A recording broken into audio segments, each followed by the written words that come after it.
الوطن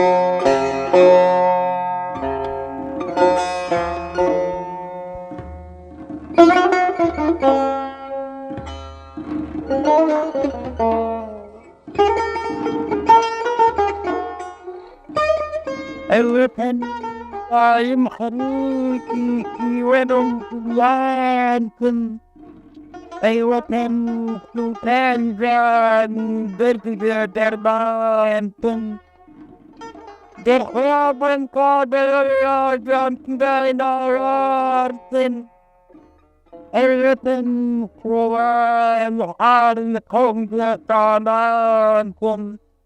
دائما فدا بدل دق غمودرانكم. قانع شاعری چەوساوەکان. قانع ناوی تەواوی شێخ محەممەدی کوڕی شێخ عەبدولقادری کوڕی شێخ سەعیدی دۆڵاشە. نەوەی شێخەکانی دۆڵاشی مەریوانە. بنەماڵەی قانع بە کابلی ناسراون. کابل یان کابلە سوورەی مەریوان. ناوی شێخ ئیبراهیم و بە کاکە براهیم و دواتر بە کاکە بلە سوورە ناسراوە. نەوەی شێخ ئیسای بەرزنجیە. سەبارەت بە ئەوە کە ئایا مامۆستا قانع لەکوێیە خەڵکی کوێ بووە، مامۆستا قانع هەتیو بووە لە کابلیە، لە ئەسڵە عەشیرەتێکی هەن کابلی و خاوەن دەسەڵاتیانێت دوو خاوەنی ئەرزوو ئاو و دێبوون لە منتیقەی مەریوانە. چەند عەشیرەتێک چەند کەسێک کابل یەکێکە لەوانە، کابلیەکان یەکێکە لەوانە و مامۆستا قانع لەو کابلیانەیە. چونکە لە پارچە شەرێک ئاڵێ وتی ئەی قانع کۆنە دۆڵاشی تۆش لە بەوبەختی بۆ مردن باشی. دۆڵاش دەیەکە لە مابینی کانیسانان و نییە زووتر دەیەک بووە و ئاشی زۆری تیا بووە، لەوێ لەدایک بووە قانع. جارە هەتیو بووە و وا دیارە لە کانیسانانە یەکێک لەو شێخەکانی چۆر دێت بە سواری دێت و ئەپرسن کەسێکە بینێ فەقیر و داما و هەتی و لە ناو مناڵانە و ئەپرسێ ئەمە کێم فەڵەمە شێ محەممەدە و کوڕی فڵانە کەسە و ئەویش هەڵێگرێ خاتە پشتی خۆی و ئەیباتۆ بۆ چۆڕ و بەخێویە کات و تا گەورە ئەبێ و ئەنێرەتە خوێندن و ئەو بابەتانە. ئەم بزاتە گەورەی کە ئێمە شانازی پێواکەین و هەمیشە لە ناو چینە هەرە فراوانەکەی جوتیار و چەوساوەکانی کوردستانە ئەڵێن شاعیری چەوساوەکان ڕەمزێکە لە ڕەمزەکانی کوردایەتی، ڕەمزێکە لە ئەدەبی کوردیا کە جێپەنجەی بە هەموو شوێنێکی ژیانی کوردەواریەوە دیارە. ئەم پیاوە هێشتا نینۆکەکانی نەگرساون کە باوکی کۆچی دوایی ئەکات. هێشتا تازەکی ئەوەی کە لە کوردەواریە پێڵێن نۆپێچکە تازە پێئەگرێ دایکیشی کۆچی دوایی ئەکات. بۆیە بە بێنازیەک گەورە بێت کە ئەیگەڕێنەوە بۆ دۆڵاش بۆ لای ماڵی مامەکانی، بە بێنازیەک گەورە بێت کە ئەو سەری دیار نییە لە سەردەمێکا کە سەردەمی فیودالیزمە لە کوردستانە و دەرەبگەکان ئەو پەڕی دەسەڵاتیان هەیە لە ناوچەکە. هەمیشە جوتیاری داما و چەوساوەیە. قانع ساڵی 1898 لەدایک بووە. هەندێک دەڵێن لە گوندی ڕیشێنی شارە زوور لەدایک بووە و هەندێکیش پێیان وایە لە گوندی دۆڵاش لەدایک بووە. مامۆستا قانع منداڵ بووە کە دایک و باوکی لەدەستداوە. بە بێباوکی و بێنازی ژیاوە تا ئەو کاتەی سەید حسێنی چۆڕ لەو ژیانە ڕزگاری دەکات.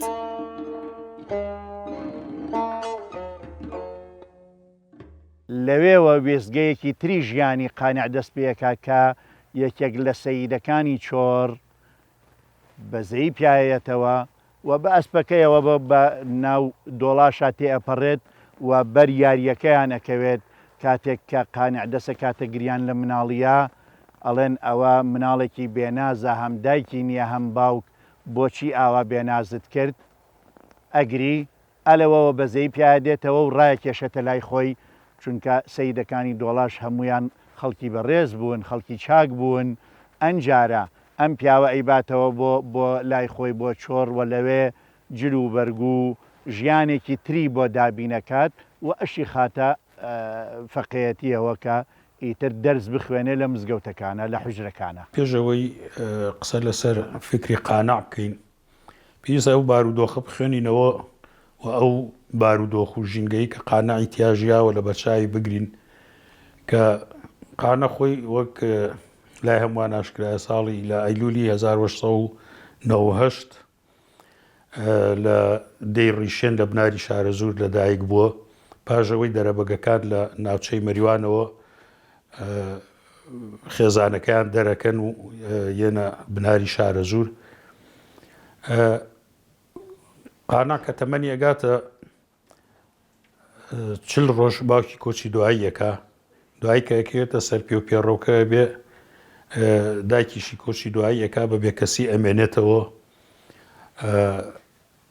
بە ڕۆژە لەگەڵ کۆڵانان لەگەڵ مناڵان و بە شەویشە لەسەر تەنور و لەم لاوەلا ئەمێنێتەوە. مامەکانیشی وەگەڵێن نازی ناکێشن وەک هەتیوێک و وەکو بێکەسێک و دەربەدەرێک بەو ناوانە ژیانە باتە سەر و ژیان نەگوزارێنێ. ڕۆژێک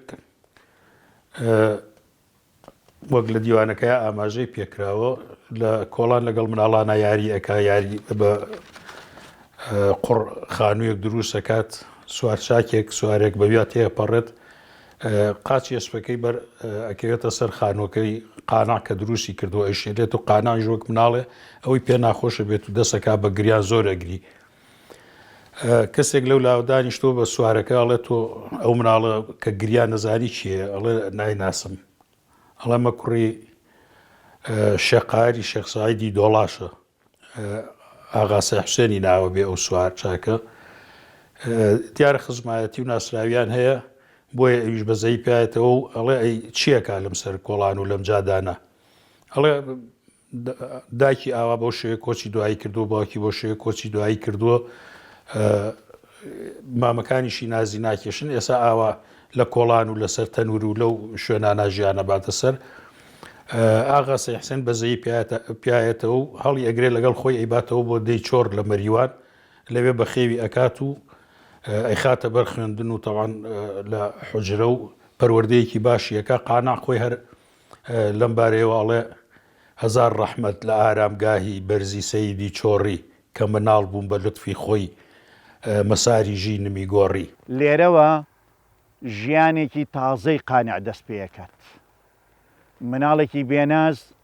تەنها خۆراک و خەوی بۆ تەمین بکرێت ئیتر بەو پەڕی بیر و مێشتیەوە خەریکی خۆ ئامادەکردنە. لە ڕێی حوجرەوە شارەزا بێت لە زمانی فارسی بەهۆی خوێندنی گولستان و بوستان بەهۆی خوێندنی علومی قورئانی و علومی زمانی عەرەبی و نەحو سەرفی عەرەبی شارەزای زمانی عەرەبیە بێت زۆر بەباشی. لەگەڵ گەورەبوونیە ئەوە تا تەئسیری ئەو زمانانە لەسەری دیارەکە لە شعرەکانیان زۆر جار تێڵکێش لەگەڵ سعدی شیرازیەکە هەتا بۆ پێکەنین جارێک شعرێکدا ئەنێت باسی هاتنی بەهارەکات بە زمانی کوردی ئەو تەصریف و حرەکە و زەممە و کەسرانەی کە لەسەر وشە کوردیە داڕێژراوەکانیش دایەنێ هەروەکو وایە کە یەکێک بێ زۆر شارەزای زمانی عەرەبی بێ. مثلا کە لە شعرەکە فەرمێ مەضا زستان ئەتە الله بەهارە فنفرح هموما من گوندی ئەم لە شارە منا يجوت جوتا بهێسترین ئەو گاجوت منا یەکێش و دارن بکۆڵین ئەم حیمارە.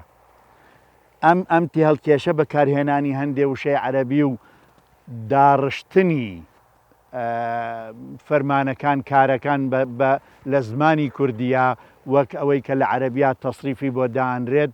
یەکێکە لەوەی کە نیشانەی ئەوەیە کە ئەم پیاوە شارەزای زمانی عەرەبیش بووە. بەڵێ بەندە یەک دوو جار قانیعم بینیوە. جاری یەکەم بینێ لە مەریوانە بوو لە دەیەکە لە دێهاتی مەریوان و ئەزانم دوای گرتنەکەی بووە کە لە شاعێران گرتبووی و پارچە شارێکی دەربارەی زیندانەکەی و ئەوە دوای ئەوە بۆ مامۆستا عوسمانی مەردۆخی بە ڕەحمەت بێ ژنی هێنا شایی کرد ئەویشی داوەت کردبوو. ئێمەش دووسێ کەسێک بووین گەنج لەو کاتانە و هێشتا مناڵ تۆزێک پێش باڵغبوون دەنگی خۆشە وەکو لە کوردیواڵن کەڵە شێرەی نەی خوێندووە پێش کەڵە شێرە خوێندن دەنگی خۆشە ئێمەش دەنگمان خۆش بوو ئەم ڕۆژی ساڵی تازەیە نەورۆزە هاتەوەمان بۆ خوێندەوە زۆری پێخۆش بوو ئەمە یەک کە هەر لەو شایە من دیم بەیانەیەکیش لە ماڵی شێخ حەسەن ناوێکا بوو خوا ئەفریقا خۆی و خێزانی کەسی زۆر باش بوون ئێمەش دوای نوێشکردن و ئەوانە ڕۆشتین و مامۆستا لەوێ خەوت بوو مامۆستا قانع کە ڕۆشتین ئەیتر دەنگ پیا بوو هێشتا ئەو نووسە بوو بەتانیەکە یا لێفەکەی لەسەر خۆی لا و تەماشای پەنجەرەکەی کرد وتی ئەستەغفر الله خۆ هێشتا خۆر نەکەوتووە هینەکەی داوە بەسەریا ئەمە جاری یەکەم جاری دووهەم من لە هێن ئەم خوێند لە شانەدەری لەگەل کاک برایمی مەردۆخیا یادی بە خێر کەیسە نەخۆشە و خوا شیفای بە ڕەحمەتی بە لەوێ ئەمان خوێند هاتین بۆ سەی سایق لە گەڕانەوەمان بۆ سەی سایق لەو شوێنەکە کە ئەو کات هەندێک جار لەوێ سەیتەرەیەک بوو بەرزایەک بوو ئەم بەرە و سەر و خوار و سەر و ژوور ئەوە هاتە خوار و لەوێانە کۆمەڵێکمان بینی بە پاچ و خاکەناس خەریکی سازکردنی جادەیەک بوون بە پاچ و خاکەناس ئیتر هۆکاری ئەو کاتە ئەوە بوو مامۆستا قانع سەرعەمەلەیان بوو یانێ ئەوەی کە ئیش و کارەکانی بەوان ئەکرد و خۆی تقریبەن کارەکان بەو سپێررا بوو معاشی ئەوان پارەکان ئەدا بەو ئەو ئەیدانێ و ئاوە سەرعەمەلە وتیانەوە مامۆستا قانیع و ئیتر ئێمەش زۆر خۆش بوو بەلامانە و ڕۆشتین بۆ خزمەتی لە باسی مامۆستا قانیع نووسراوەڵێ مامۆستا قانیع کەسێکی ببینایە ئەیزانی لە چ بنەماڵەیەکە زۆر سیر بووە ئەوە کە من ڕۆشتم دەستمان ماچ کرد وتم قوربان نامان ناسی وتی تۆ لە مەلا سەعیدی باوکی من مەلا سەعید ناوبوو وازانم کاکە برایمیشی هەر ناسی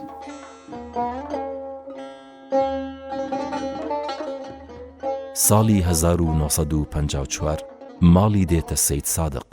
ئەو کاتە سەید سادق گوندێک بووە هێشتا 10 ساڵ بەسەر ئاوەدانکردنەوەیدا تێپەڕ بوو کاتێک ساڵی 1955 سەید سادق دەکرێتە ناحیە و قوتابخانەی تێدا دەکرێتەوە قانعیش بۆ یەکەم جار لە ژیانیدا لە مەلایەتیەوە دەبێتە مامۆستای وانەبێژانی قوتابخانە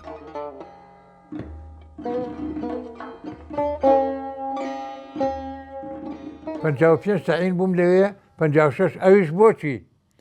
لەبەرەوەی ئەوەی کە 2 ساڵ لە لێ هاتا نەبوو بێ ئەبێ بڕاتەوە من ژێشێک لەوانەیە کە نەقلکران بۆ سێ سایق لەوێ نەقلکران بۆ ئەوە 2 ساڵەکەم تەواو کرد بەڕاستی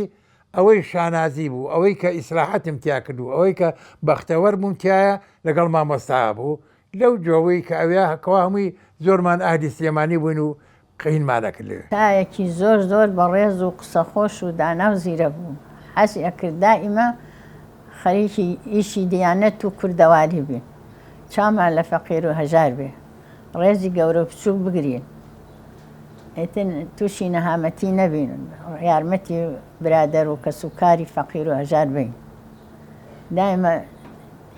تعریفی بۆ کردین کە ئێمە ئاوا باش بین لەگەڵ خەڵقا دەستکراوە بین و خۆشەویست بین و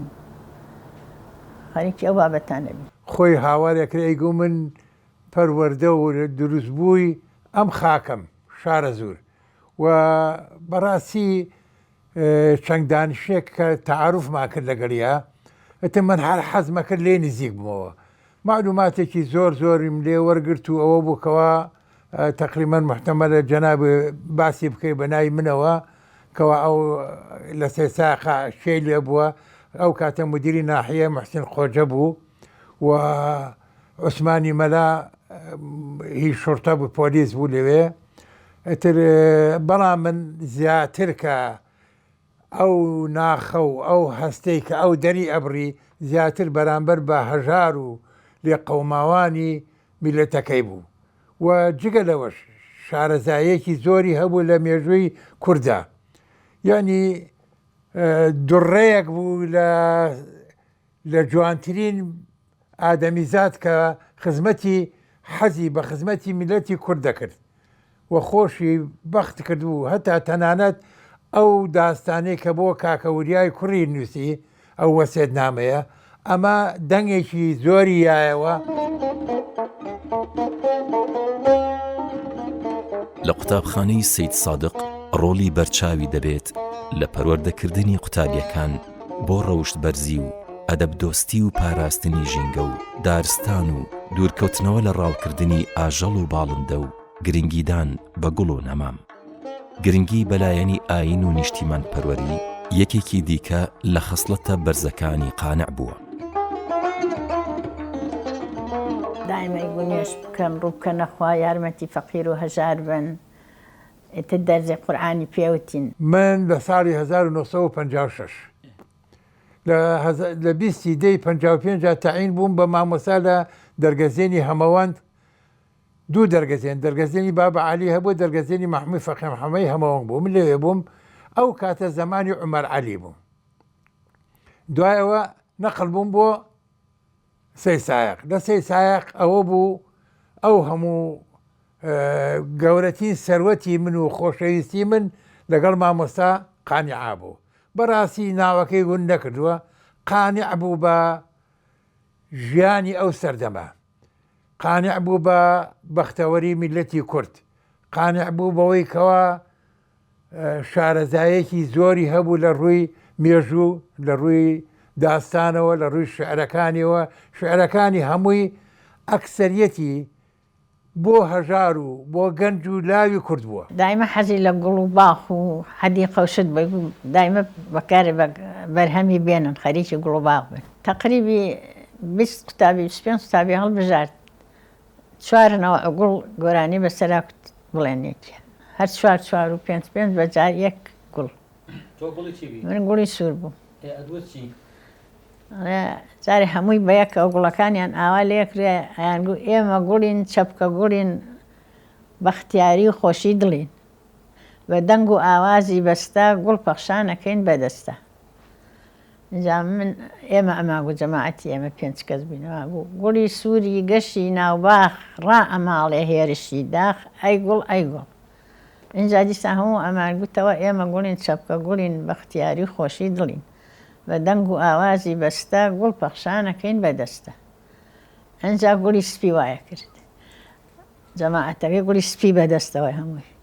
ئەڵێ گوڵی سپی دەستم جوانە، سەیری سەرنجی نیشانە، ئەی گوڵ ئەی گوڵ کۆگای پێکەنینی سەرچڵ. ئیتر هەموو بەجارێمانوتەوە ئێمە گوڵین، چەپکە گوڵین، بەختیاری و خۆشی دڵین، بە دەنگ و ئاوازی بەستە گوڵ پەخشانەکەین بەدەستە. ئەنجا گوڵی زەرد، ئەڵێ گوڵی زەردی گوڵی مۆر، منم ئەچێنم گوڵی مۆر، هەڵ ئەڕێژم یادی زۆر زۆر، ئەی گوڵ ئەی گوڵ کۆگای پێکەنینی سەرچڵ. دیسان هەموو ئەمانەتەوە ئێمە گوڵین، چەپکە گوڵین، بەختیاری و خۆشی دڵین. ئەنجا گوڵی زەرد، ها گوڵی زەرد، ها گوڵی زەرد، نیشانەی پاییزی پڕدەرد، ئەی گوڵ ئەی گوڵ کۆگای پێکەنینی سەرچڵ. ئێمە گوڵین، چەپکە گوڵین، بەختیاری و خۆشی دڵین، بە دەنگ و ئاوازی بەستە گوڵ پەخشانەکەین بەدەستە، ئەی گوڵ ئەی گوڵ. وەڵای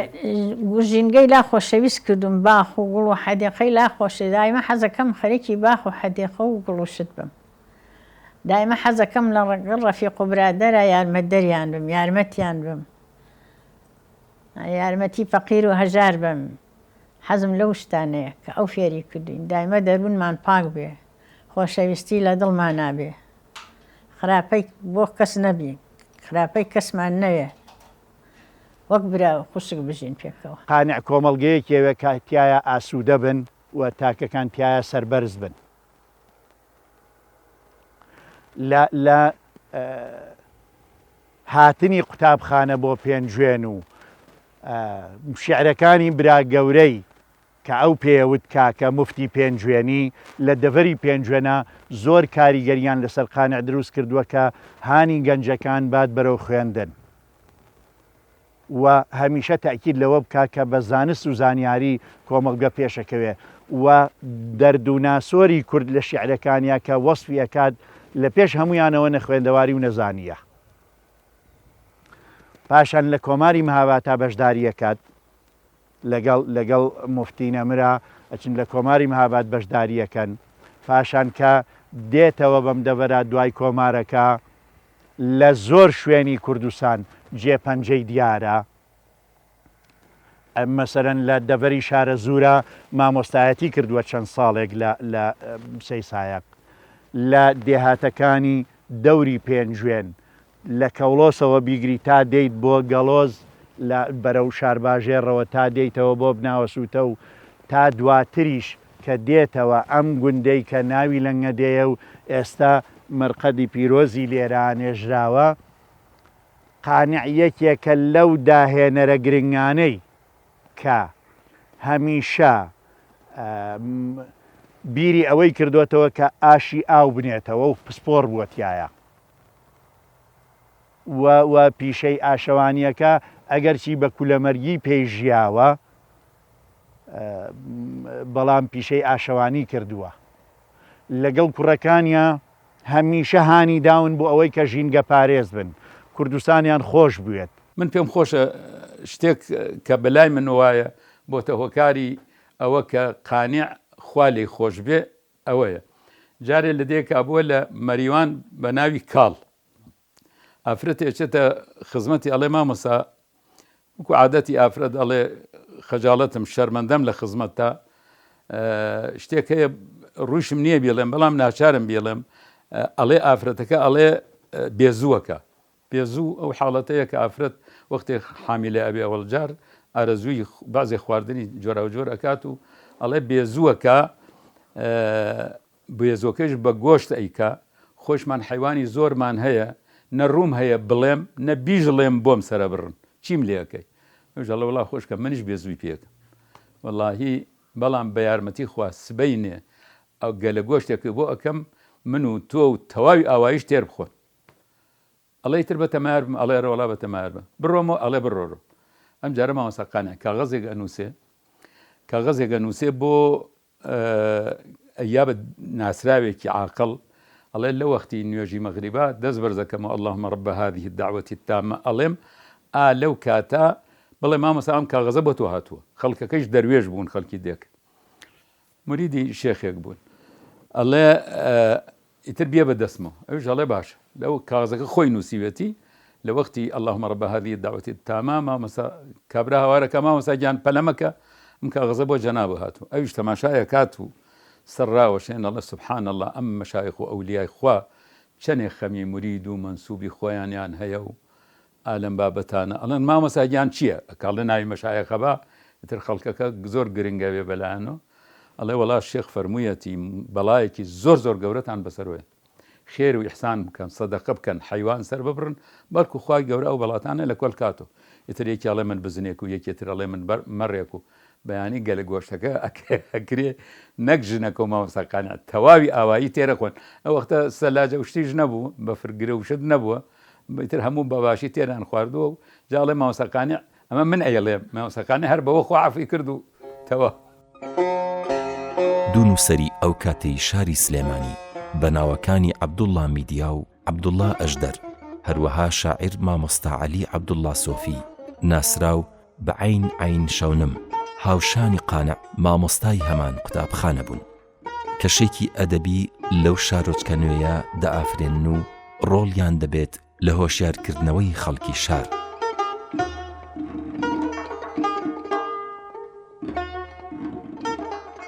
ئەو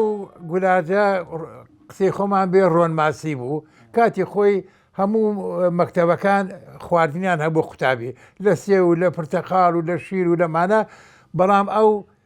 داستانێکی خوێنەوە بۆ ئەو حەبی ڕۆنماسیە ئەو حەبە بوو وای لێکردن کە قوتابیەکان بە شانازیەوە بینەوە هینەکەی دەورێکی گەورەی ئەبینی قسەکانی جێی خۆی ئەگرت لە ناو دڵی میلەتاو لە ناو دڵی قوتابیەکان و مامۆستایانە حەبی گولاس نەبوو حەبی ئەوە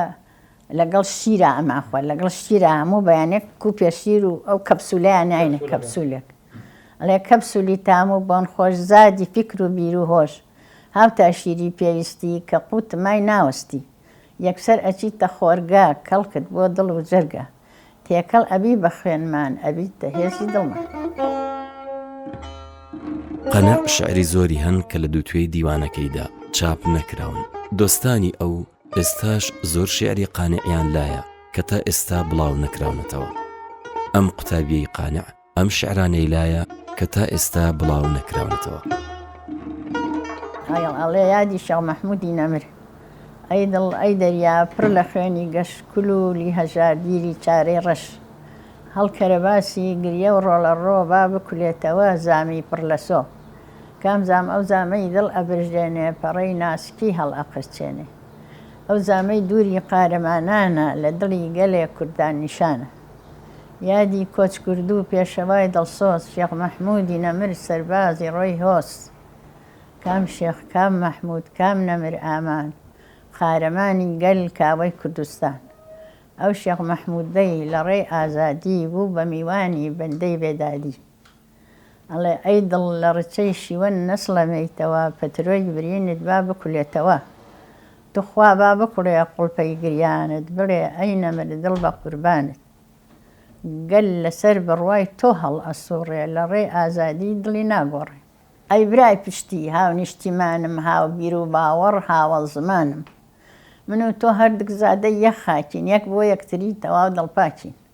وا چواردەی تەمووز هاتە ڕووی مەیدان ئێمەی دەرهێنا لە کونجی زیندان کۆت و زنجیر و فەلاقە و سێدار نینۆک دەرهێنان دەوری ئیستیعمار وا چواردەی تەمووز هاتە ڕووی مەیدان ئێمەی دەرهێنا لە کونجی زیندان. هەروەها مامۆستا عەباسی تۆفیق شلک کە لە بنەماڵەیەکی هونەری شاری سلێمانیە لەگەڵ قانعدا مامۆستای قوتابخانەی سەید سادق بووە و کاریگەری هەبووە بۆ کاری هونەری و ئۆپەرێت و گەشتی بە قوتابیەکان بۆ سەیرانگە و پێگەیاندنیان. تێری گۆرانی نەورۆزە کرد کۆچکمشکە قوتابی مامۆستا ڕەفیق چالاک بووم و لە چەند نەورۆزێکە هاوبەشیم کردووە لە نەورۆزی تەوێڵە بۆ یەکەم جار لە 1950 لە نەورۆزی زمانی ئەدمۆنس کە لەوێ بوو مامۆستا فایق بێکەس کە شارەکەی خێنەوە لە نەورۆزی ئەم سێ سایقەشە خۆم لەبەرەوەی کە دەنگخۆش بووم و مامۆستایەکی تۆزێک چالاک بوون لە ئیشوکاری هونەریە پەروەردەی هونەری بووم هاوبەشم لەو شتا ناکردووە. قانع زۆر گۆشە و کەناری کوردستان گەڕاوە و بە ماڵەوە لە زۆر جێگە ژیاوە هەمیشە دژی ستەم و چەوساننەوە بووە بەرپەرچی خوراافە و دواکەوتوی داوەتەوە دژی ئەوانەش وەستاوەتەوە بە ناوی ئاین یان پیاو ماقوڵ و هەر ناوێکی دیکە بار بن بە سەرشانی جوتیار و هەژارانەوە ئیتر ئەوانیش هەوڵیان داوە کەسایەتی ئەو بشکێن و بە ناوی شیوعی و بێ ئیمان و خەڵەفاوی تۆمەتیان خستووەتە شوێن بەڵام ئەو چونکە لە ناخی هەژاران و چاوساوەکاندا بووە کاریگەریان لەسەر کەسایەتی قانع بۆ دروست نەکراوە.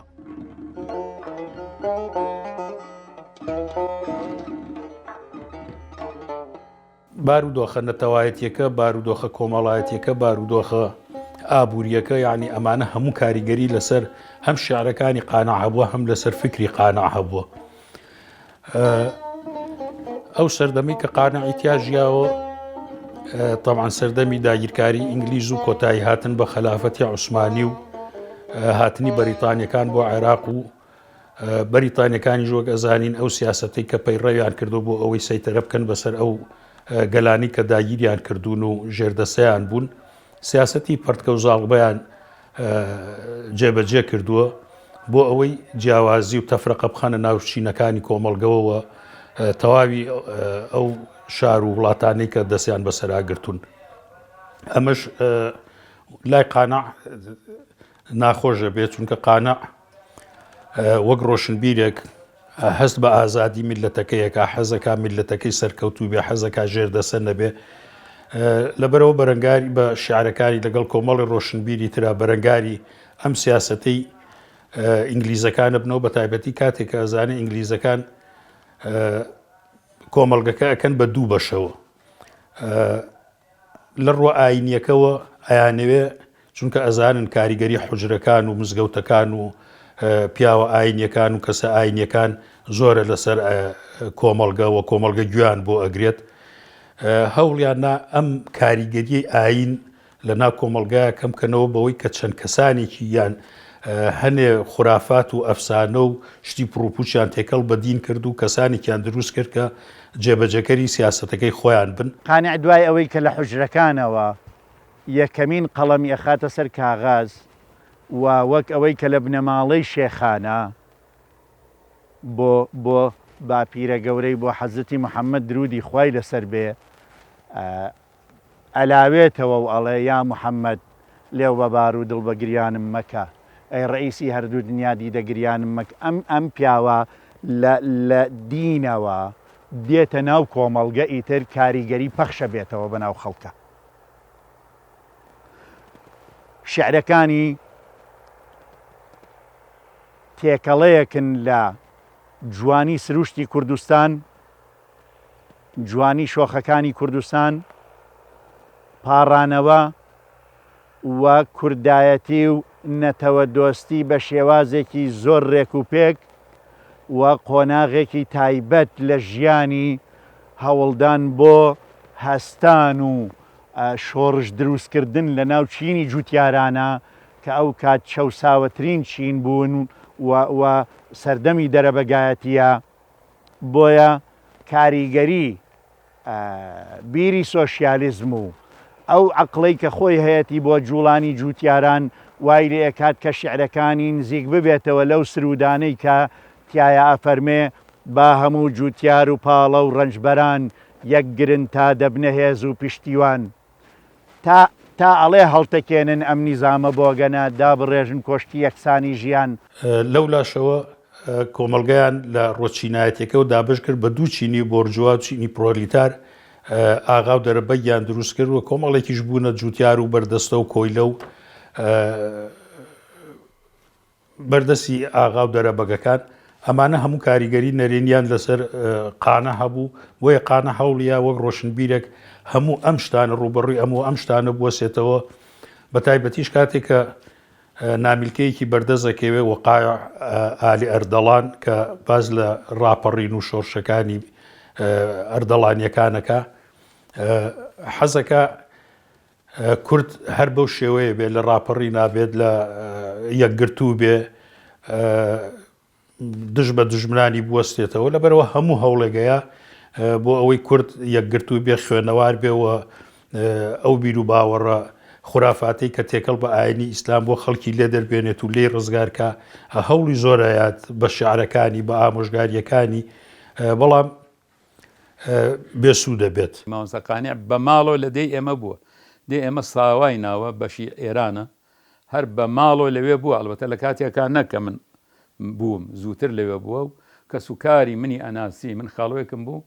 شێخ عەبدوڕەحمانی ناو بوو سۆفی بوو ئەهلی جەزبە و حاڵەت بوو لە وەختی هێنیشا لە وەختی نوێژیشە هەندێک جار جەزبەی لێ هات و ئەی قیژان هاواریە کرد وتی کە ئیتر پرسیار زانی کە من خەڵکی ساوام و شێخ عەبدوڕەحمان خاڵۆمە وتی ئەوەی سێش خاڵۆت لە نوێژە ئەقیژێنێ وتم ئەرێ وەڵا وتی کە ڕۆشتی تۆ پێی بڵێ شێخ محەممەد ئەیوت هەمسەرانت گورمی گیرن ز دەشت کوورمی گیری تو دەرکوچە بەگەشت بەندە چونکە ئەدەبیاتی فارسی تۆزێ زان معنای ئەم کەلیمە ئەمزانی ئەڵێ ڕەفیقەکانت کوێ گۆڕ ئەگرن لە دەشتا گۆڕ ئەو کەرەکێویە ئەوە کە جلوبەرگی وەرزشی لە بەرایە ئەوە زۆریش تیژڕەوە وتی ڕەفیقەکانت لە دەشتا گۆڕ ئەگرن تۆ لە کۆڵانەکانە کوێر ئەگری ئایا ئەمە چییە من نەمەزانی وتم ئەمە چییە خۆی وتی ئەمە هێن ئەیگەڕێتەوە مەولانا ئەیگەڕێتەوە مەولەوی فارس بڵێن ئەڵێ جارێک پیرەژنێک ئەگەڕا بۆ سوال لە کۆڵانێکە سەگی قاپولەی گرت ئەوش لای کردەوە بەلایە وتی یاخوا داوەشەی هەمسەرانت گورمی گیرن ز دەشت کوورمی گیری تو دەرکوچە بەگەشت ڕەفیقەکانی لە دەشتا ئەخل لە دەشت زۆر قورسە بۆەوە کەسێک بتوانێت بیگرێ لە دەشتا گۆڕ ئەگرێ بەڵام تۆ لە کۆڵانە کوێرەگری وتم جاوە چ ڕەبتێکی هەیە بە خاڵۆی منۆ وتی چۆن ڕەبتی نییە ڕۆڵە خەڵک ئەچێ بۆ سەرمانگ ئەوژ لە نوێژە بۆ مەقیژێنە یەشتا نەچوو بوون بۆ سەرمانگ یعنی ئەو کاتە چوونی سەرمانگ نەبوو بوو وتی خەڵک ئەچێ بۆ سەرمانگ ئەو لە نوێژە بۆ مەقیژێن. دوای ئەوە لە پاش سەرکەوتنی شۆڕشی ئۆکتۆبەر ساڵی 1970 بیری سۆسیالیزمی تر بە جیهانە بڵاو بێتەوە یەتە عێراقیش لێرا پێویستە باسی ئەو کاتێک کە بیری کۆمۆنیزمی یا سۆسیالیستی کە یەتە عێراقەوە زیرەکانە تەعامل لەگەڵ بارودۆخەکە و لەگەڵ خەڵکەکە ئەکا یعنی بە پێچەوانی بڵێن ئەو کۆمۆنیستانی کە لە سەرەتای هەشتاکان و لە نەوەدەکانە هاتنە کوردستان یەکسەر دەستیان برد بۆ دژایەتیکردنی دین و خوا و پێغەمبەر و ئاین و ئەم شتانە بەڵام کۆمۆنیستەکان دەو سەردەمە ئەمەیان نەکرد یعنی بە هیچ شێوەیەک باسی خوا و پێغەمبەر و ئاین و دژایەتی ئەم بنەمایانەیان نەکرد بەڵکو هاتن خوێندنەوەیەکیان بۆ کۆمەڵگەکە کرد کە ئەو دەرەبەگ و شێخانەی کە بووبوونە هۆی چەوسانەوەی خەڵکە هەژار و فەقیرەکە بە ناوی ئەوە هاتن یارمەتی هەژار بن دژی دەرەبەگ بن دژی چەوسانەوە بن جوتیارەکان ڕزگار بکەن هاوکاری جوتیار بکەن زەوی بگێڕنەوە بۆ ژێردەستی جوتیارەکان خۆیان ڕەنجومان و بوونی خۆیان بۆ خۆیان بێت و بۆ دەرەبەگ نەبێ ینی بەم شێوەیە هاتنە ناو خەڵکیەوە بۆیە خەڵکێکی زۆر دوایان کەوت خەڵکێکی زۆر پێشوازی لە فیکرەکەیان کرد بۆیە ئەبینی تا ئێستا ژانی کۆمەڵێک کەس هەن کە مەلای ئاینیە حاجیە بیری کۆمۆنیستی هەیە بیری یعنی حیزبی بڵێن لایەنگەری حیزبی شیوعیە چونکە حیزبی شیوعی کە هات بەو شێوەیە وەک باسم کرد نەهات دژایەتی ئاین و پێغەمبەر و ئیسلام و ئەم شتانە بکە بۆ دژایەتی دەرەبەگ و ئاغا و ئەم جۆرە شتانە هات بۆیە خەڵکی کەوتە شوێنیان قانعیش لە سەرەتاوە کە هەوڵێکی زۆریە لە ڕێگەی ئەو خەڵکە بگێڕێتەوە سەر ڕێگە ڕاستەکەی ئاین لە ڕێگەی شارەکانی و واز لەو خورافات و لەو ئەفسانانە بێن کە تێکەڵ بە ئاین کراوە لەلایەن بەریتانیەکانەوە ئەم چینە دروست کراوە سوودی نەبوو لەبلاوە کە ئەم فکرەیەت قانە هەوڵەیە لێرەوە میلەتەکە وشار بکاتەوە یعنی ئەم جارە بیری کۆمۆنیستی یا سۆسیالیستی ئەکاتە چەکێک بەدەستیەوە بۆ ئەوەی میلەتەکەی هوشیار بکاتەوە بۆیە ئەڵێ مەسەر ئێوە با ئێمە شوێن ڕێبازی لینین کەوین چونکە ئەمە لە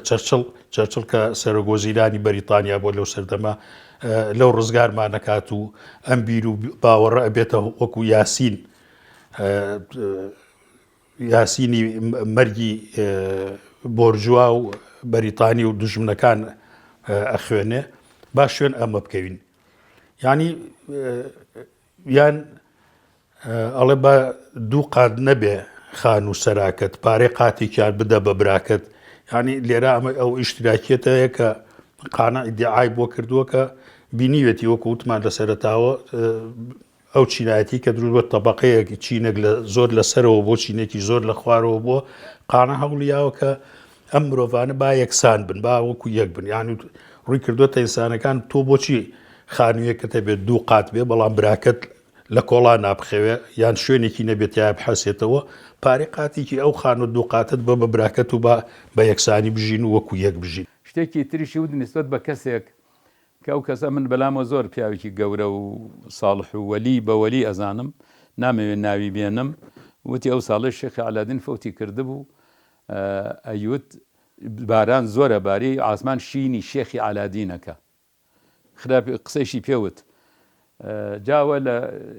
باسی شێخی عەلادین وتراوە ئەڵێ تا 29 ڕۆژ سەیلاتی باران شینی تۆیان کرد زەوین و ئاسمان یانە زۆر باریوە منیش نازانم لەو کاتا چونکە زۆرم نەخوێندبوو چۆن ئەمەم بۆ هاتووتم جا قەیچێکا با ئەرزوو ئاسمان بۆ کەسێ بگری ئەوە نیە لە قورئانە خوا بۆ قەومی فرعون ئەفەرمێ فەما بەکەت عەلەیهم السەماء والئەرض ئاسمان و ئەرز بۆیان نەگریان بۆیان نەگریا لە دوایە ئیسە کە خۆم دوای تەماشای یا خوێندم و دوایی تەماشای تەفسیر وشتم کرد وەکو مەلافەقی ئەڵێن حەزفی مضاف کراوە یاما فما بەکەت عليهلەیهم ئەهل السەمائی وما بەکەت عليهلەیهم ئەهل الأرض جا بۆچی چونکە کەسێک کە کەسێکی باش بێ وەختێ ئەمرێ ئەهلی ئەرز بۆیە گرین چونکە کەسێکی باشیان لە دەست دەرچووە وەختێکیش عملەکانی بەرز نابێتەوە بەرەو ئاسمان مەلایکە بۆیە گرین ئەهلی ئاسمانیش بۆیە گرین فما بەکەت عليهلەیهم السەماء والأرض منیش وتم چ عجایبێکی تایە ئەگەر ئەرز و ئاسمان مەسەلەن ئاسمان بۆ شێخ عەلادین گریا بێ وتی تخوا ڕۆڵت تۆ بۆ نەفەقیری وتی شێخ عەلادین گەورە بوویە حەزەتی حسێن وتم وەڵا حەزەتی حسێن وەڵی وەڵا فەقیرە ملیشیان لێ کردو و کوشتیشیان و ملیشیان لێ کردو و کردیان بەنێزەوە و نە عەرز گریا و نە ئاسمان گریا و بۆ ئەو نەفەقیرن جا ئەمانە بەڵگەن لەسەر ئەوە کە ئەو پیاوە پیاوێکی زۆر فکرێکی کراوەی هەبوو ئەوەیشی کە خەڵک بە کەم دیانەت و ئەوەی ئەزانن